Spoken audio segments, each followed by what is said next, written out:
sumiu? Cadê a reitora? A reitora sumiu. 1, 2, 3, 4, 5 mil.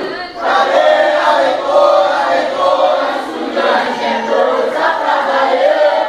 Ô reitoria, eu vim aqui pra te dizer, eu não vou deixar. Eu não vou deixar. Minha comida não pode estragar. Comida de estudante é coisa pra valer.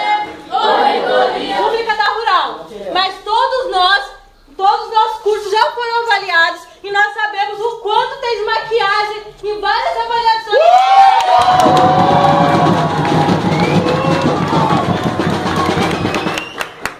Nada melhor do que a presença do MEC, ainda que representado por professores de outras universidades. Isso aí! Pra mostrar qual é a realidade da Rural. É isso aí!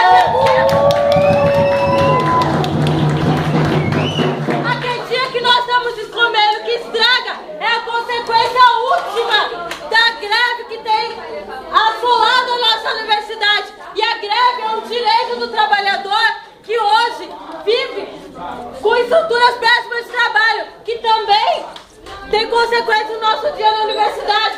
Os laboratórios têm péssimas qualidades. Então a universidade está caindo. Mais respeito dos professores presentes, porque aqui é uma luta legítima dos estudantes. E aqui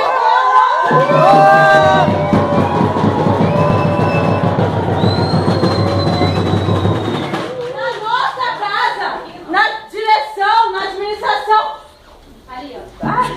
deixando claro, na casa da reitora, na reitoria, quem vai dizer são os estudantes. Ninguém vai mandar a gente ficar calado. Nenhum doutorado, nenhuma reitora,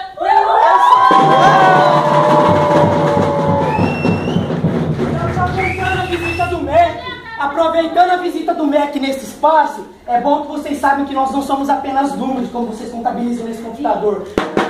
Nós somos seres humanos, a gente passa, ó. Ontem encontramos uma quentinha na nossa comida, comida azeda. A gente tem que ficar com dente. A gente tem que ficar 2 horas na fila para comer uma quentinha, para chegar atrasado na aula. Então, a gente está cansado desse descaso. Por isso que a gente está aqui. E não é MEC, não é reitoria, não é ninguém que vai impedir a gente. Porque a luta cresce e a luta avança como aqui hoje.